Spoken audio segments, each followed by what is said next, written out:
हमारे साथ खास बातचीत के लिए सीमा परिहार हैं। सीमा परिहार को दस्यु सुंदरी के नाम से जाना जाता है।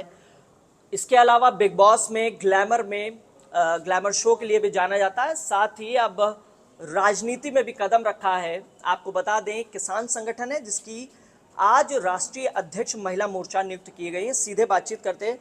सीमा जी, जी। आपका एक लंबा इतिहास रहा है जिसमें आपका चंबल की डाकू से लेकर और अब राजनेता के रूप में हम लोग देख रहे हैं। ये सफ़र कैसे देखते हैं इतना लंबा? देखिए, ऐसा है, मैंने जो चम्मिल वाला जो ज़माना था वो मैंने 2000 में समाप्त कर दिया था। उसके बाद में मैंने जेल काटी। जेल काटने के बाद में जब मैं बाहर निकल के आई तो मैं 2006 में राजनीति में आ गई थी।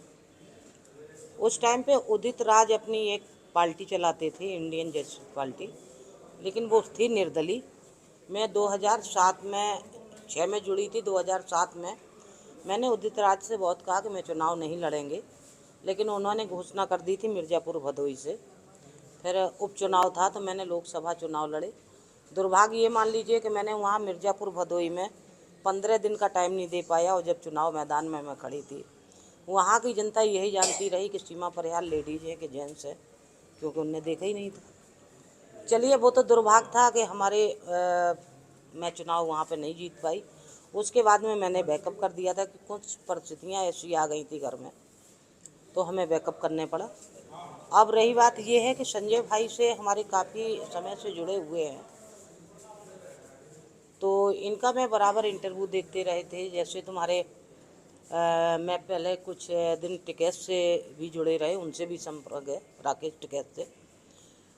अभी हमारे संजय भाई का जब फ़ोन गया तो बोले कि मैडम, हम आपको किसान यूनियन के महिला मोर्चा के राष्ट्रीय अध्यक्ष बनाते हैं। तो हमने, चलिए, मैं एक किसान की लड़की हूं तो किसान यूनियन में जुड़ेंगे। रही बात चुनाव की है, चुनाव के विषय में और पार्टी के विषय में अभी हमारा कोई मूड नहीं है। सिर्फ अभी एक किसान यूनियन में जुड़े हैं और किसान यूनियन के लिए मैं खुल के काम करेंगे।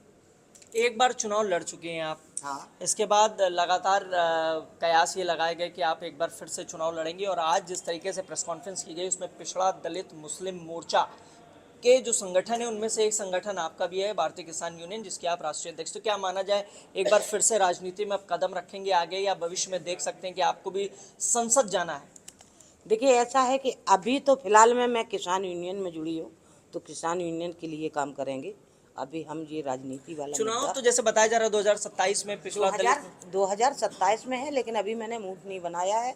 और जब मूड बना, देखिए, जब हम किसान यूनियन में काम करेंगे, सबसे बड़ा होता है संगठन।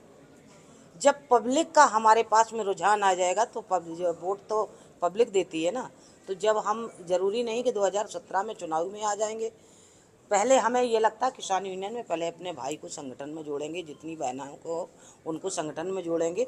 जोड़ने के बाद में फिर देखते हैं कौरबा कितना आगे बढ़ता है। मतलब वैसे काम ये करेंगे। माना जा सकता है कि कारवां आगे बढ़ेगा। नहीं तो किसान यूनियन को अगर जब इतना चुनाव हमारे राजनीतिक। भाई ने बढ़ाया है, तो बहन अगर एक हाथ आगे नहीं चल पाई तो बेकार है। जिस तरीके से फूलन देवी की जिक्र होता है कि फूलन देवी भी संसद तक गई थी, और अब ये हुआ कि सीमा परिहार भी जाएंगी।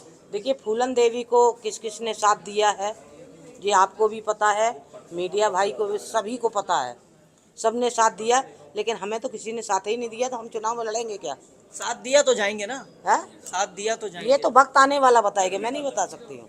अच्छा, जिस जब तरीके ये से बताइए कि मैं 2004 से बराबर बाहर हूँ और नहीं हम कनो साथ अभी तक मिला, तो जरूरी है कि कुमार मिल ही जाएगा राजनीति के लिए। पटका भारतीय किसान यूनियन का भी है, भगवा का भी है।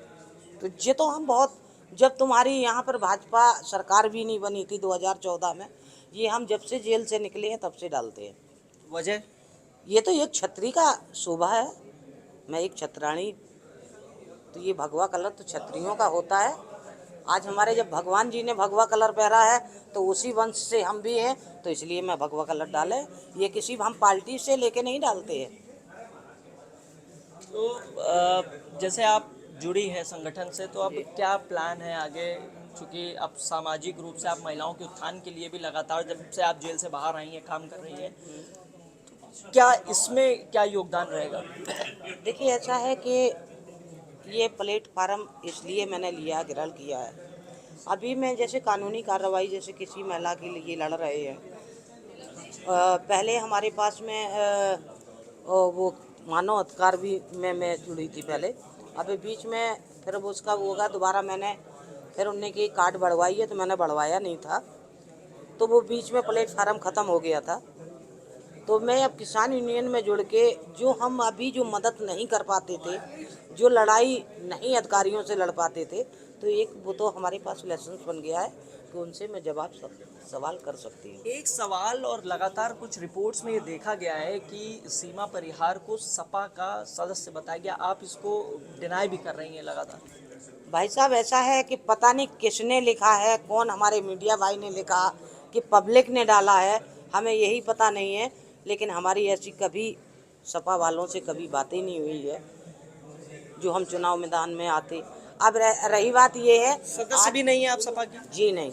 अभी मैं बता दें आपको, अभी जो पिछला चुनाव था जो अभी उसके बाद में एक सीमा यादव है, बाने कानपुर की जेल से इंटरव्यू दिया कि मैं योगी के खिलाफ चुनाव लड़ेंगे और मैं राजनीति में अगर कोई टिकट नहीं देता तो मैं निर्दलीय लड़ेंगे।